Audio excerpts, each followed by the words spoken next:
Yo, what is up guys? It's Pedro here. In today's video, I'll be talking about the Washington Commanders linebacker room and why I still think they need to upgrade this room and get some more depth, or else I think it will be a issue this season. So if you guys are new, make sure to subscribe, hit that like button and that notification bell as well, and make sure you guys check out Man to Sleep. Link in the description. Use code HTTC for 10% off.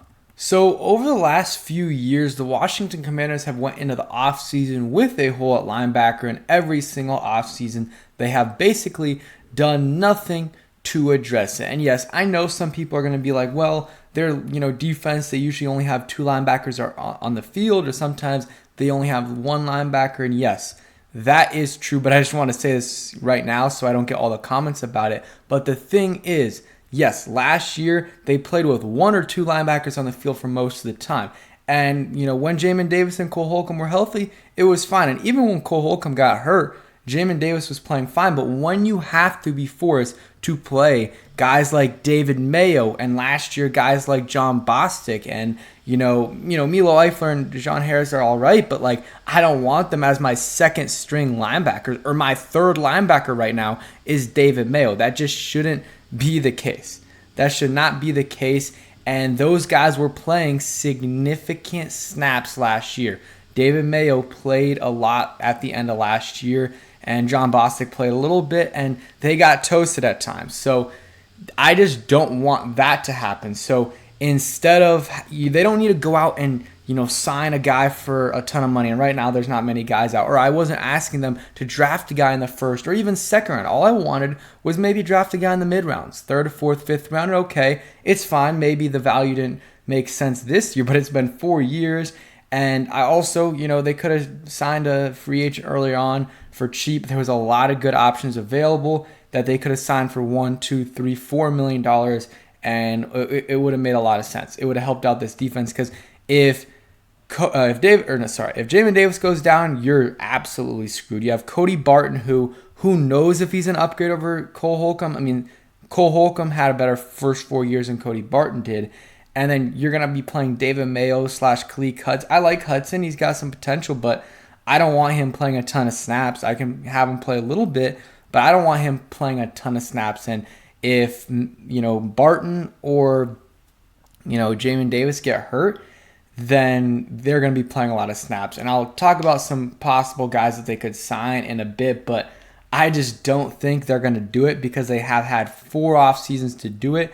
And the only thing they've done, they did draft Khaleke Hudson in the 5th round in 2020, safety / linebacker to Michigan.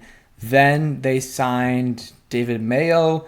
They also, or that might have been before the draft, they also drafted Jamin Davis, and that's really it. They, Cole Holcomb, they let him go and signed Cody Barton. So, they did sign a linebacker this season, but it was a guy that was less, they paid less money for him than they, would have paid for Cole Holcomb. So, they didn't even spend a lot. They really spent less because they didn't go after Cole Holcomb. So, clearly, Ron Rivera and Del Rio and the coaching staff don't think linebacker is a very important position in this defense. And they don't play a lot of linebackers. I think that's for 2 reasons. One, because they don't have great linebackers. If they did, you're telling me if Ron Rivera had Luke Kuechly and Thomas Davis in this defense and Shaq Thompson, that those 3 players wouldn't be playing on the field? No. The reason why they start out his regime here not playing a lot of linebackers, part of the reason is they didn't have any good ones. They didn't really have any good ones. So that's part of the reason, and part of it might be Del Rio's defense as well. But it's not just because, they're playing no linebackers because it's part of the defense. That's part of it, but it's also because they just don't have great linebackers. Jamin Davis, I'm really, really hoping he takes another leap, because year 1 was awful, but then he took a good, big leap from year 1 to year 2 to being kind of in that, below average to average, maybe a little above average range. He was okay, which is good. That's I know not a lot of people want that from your first round pick for just being okay. But going from awful to okay is a huge upgrade. Huge upgrade. And if he can take another step like that, going from, what he was last year to above average, that's a huge step. And, want to see more of those splash plays by him. And that's kind of the goal. Cody Barton, we just need solid play from him. Like nothing amazing. We paid him $3 million. So if he can play okay, that'll help us out a ton. And real quick word from our sponsor today, Man to Sleep. And huge shout out to Man to Sleep for sponsoring this video.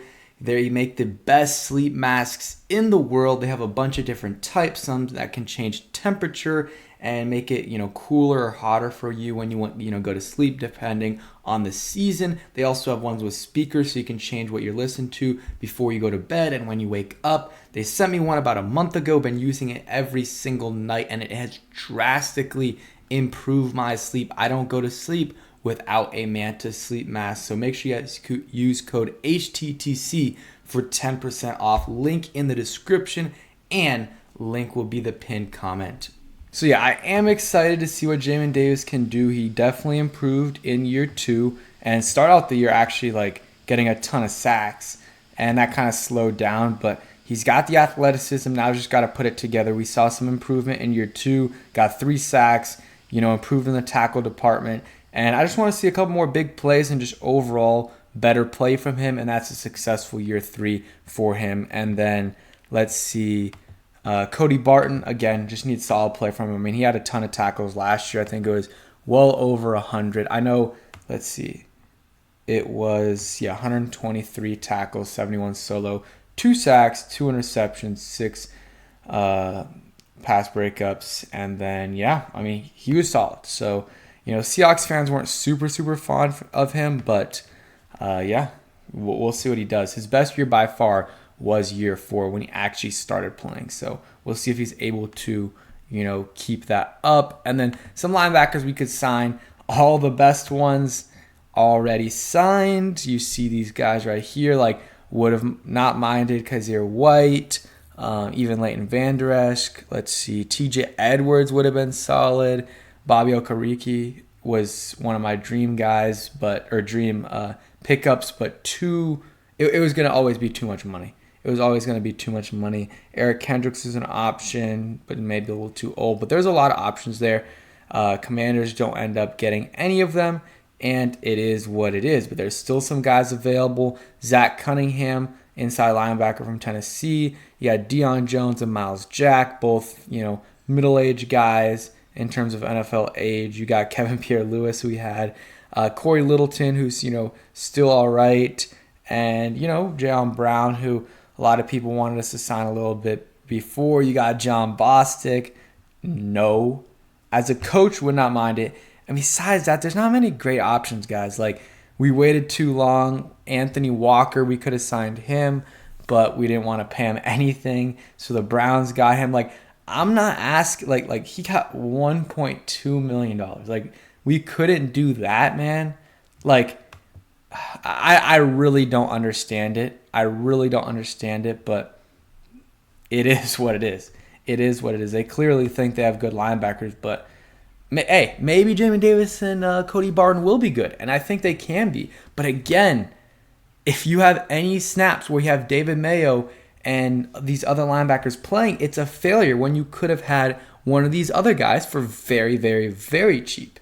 So that's kind of my thoughts and kind of my rant about it. I really think they could add a guy like AJ Klein. I don't think he's a free agent, but he would have been a good option for the Commanders. Yeah, he got signed for $1.3 million.